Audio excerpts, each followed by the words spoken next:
I want you to get together.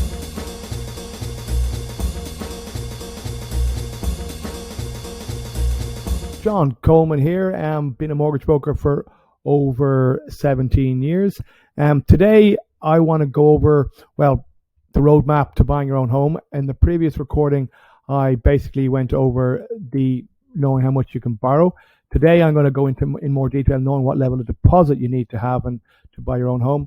And then in future ones will be obviously the next one, securing the mortgage from the bank, finding your own home, and ultimately paying for it. But today I want to focus in on the deposit and knowing how much you can bring to the table. So, how much do you need to bring? Well, ultimately, again, this is determined by the central bank.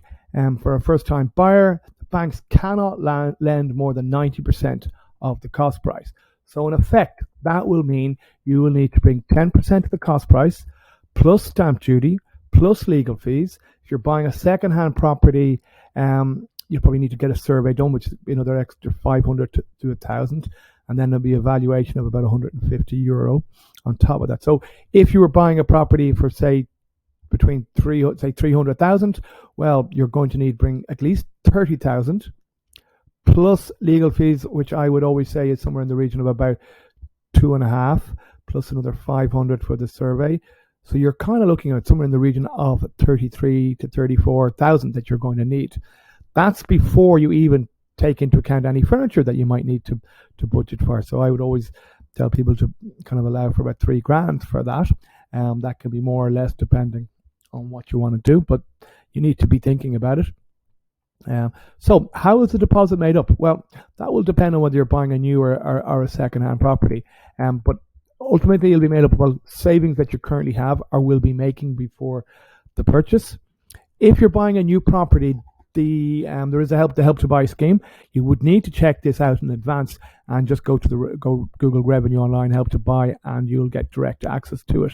Just to kind of give you a quick crash course on it, it's based on the tax that you paid in the 4 previous years, not the current year, but the 4 previous years.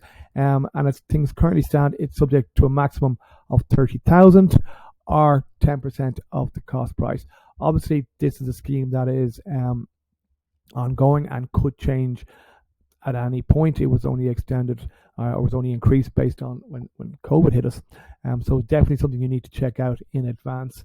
And obviously, like the banks, the revenue is very slow at the moment in actually confirming what you qualify for. But you really, really need to know that if you're buying a new property. Then, obviously, gifts can be allowed if they're coming from family. You can't get a gift from a friend; the bank won't view it. Ultimately, with gifts, if depending on the size, there may need to be a legal document that will be signed by the family member to confirm that they will have no interest in the property. If the gift is coming from outside Ireland, and in particular outside Europe, it can just be a little bit more troublesome, but it can be done. Just again, legal documents need to be filled in. Anyway, I hope that gives you a better understanding of what you need to bring to the table. And if you need any further clarification of that, please just drop me a line to the email you'll see above, or you can contact me. My number is available as well. So that's John Coleman. Looking forward to talking to you, and I hope this was of value to you. Thank you. I want you to get together.